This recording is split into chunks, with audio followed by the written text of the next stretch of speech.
আজকে আমি সোনা ডাঁটা দিয়ে মাছের রেসিপি বানাবো। এখানে রুই মাছের পিস নিয়ে নিচ্ছি কতগুলো, আর এখানে সোনা ডাঁটা, আলু আর টমেটো। রুই মাছটাকে নুন হলুদ মাখিয়ে নেবো। প্রথমে নুন, হলুদ, লঙ্কার গুঁড়ো, কিছুটা সরষের তেল দিয়ে ভালো করে মাখিয়ে রাখবো।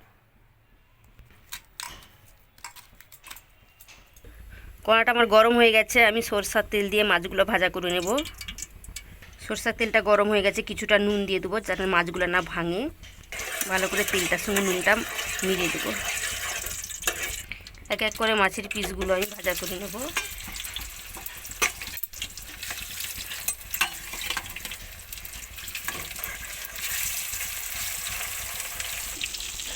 মাছগুলোকে আমি এক পাশ দিয়ে উল্টে দেবো, উল্টে ভাজা করে নিতে হবে। আস্তে আস্তে উল্টাতে হবে যাতে না ভেঙে যায় মাছগুলো।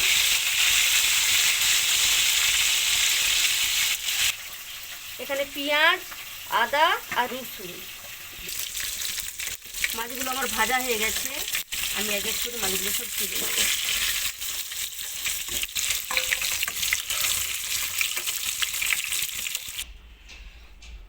আমি প্রথমে আলুগুলো দিয়ে ভেজে নেব।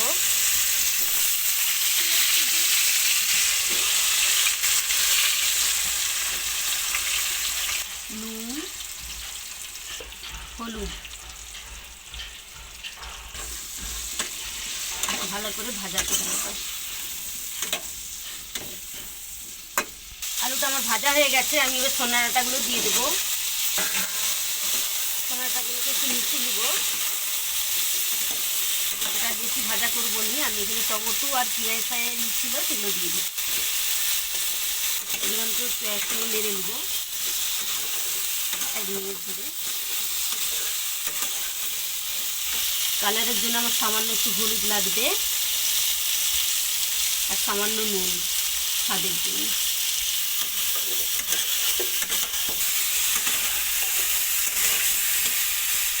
আমার এই জল দিয়ে দেবো সিদ্ধ হওয়ার জন্যে।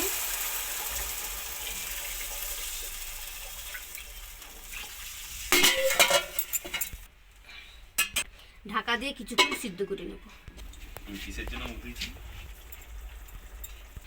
সব সবজিগুলো আমার সিদ্ধ হয়ে গেছে, আমি মানে কিছু গুঁড়ো মশলা অ্যাড করে দেবো। গুঁড়ো জিরা, ধনে গুঁড়ো, যে যেমন ঝাল খায়, লঙ্কার গুঁড়ো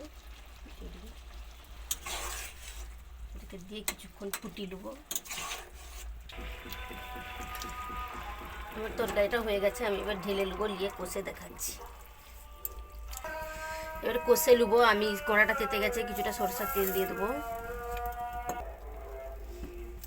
ফোড়নে কালো জিরে,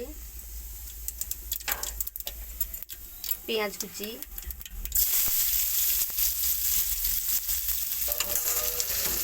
একটু নুন দিয়ে দেবো, তাড়াতাড়ি ভাজা হয়ে যাবে পেঁয়াজটা। পেঁয়াজটা আমার ভাজা হয়ে গেছে, আমি এবার এখানে রসুন কুচি দিয়ে দেবো। পেঁয়াজটা খুব ভালো করে ভেজে নেব যাতে না গন্ধ ছাড়ে। আমার রসুনটা ভাজা হয়ে গেছে, আমি একটু হলুদ দিয়ে দেবো। এর উপরে আদা ছিঁচাটা দিয়ে দেবো। আদাটাকে একটু হালকা করে ভেজে নেবো, বেশি ভাজি নেব। আদা রসুনটা ভাজা হয়ে গেছে, আমি আদার জলটা দিয়ে দেবো। একটু দিয়ে একটু ভালো করে কষতে দেবো। মশলাটা আমার কষা হয়ে গেছে, এবার আমি সবজিগুলো ঢেলে দেবো।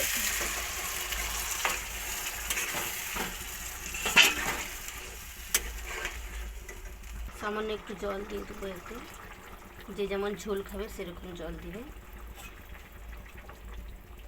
একটু ঝোল রাখবো সেই জন্য জলটা দিয়ে দিয়েছি।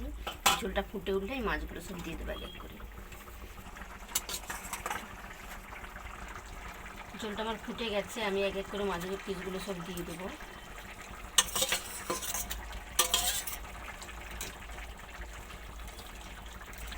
এবার আমার রান্নাটা হয়ে গেছে, আমি উপর দিক দিয়ে ধনেপাতা দিয়ে দেবো। দিয়ে এবারে ঝোলটা নিয়ে একটু ফুটিয়ে নামিয়ে দেবো।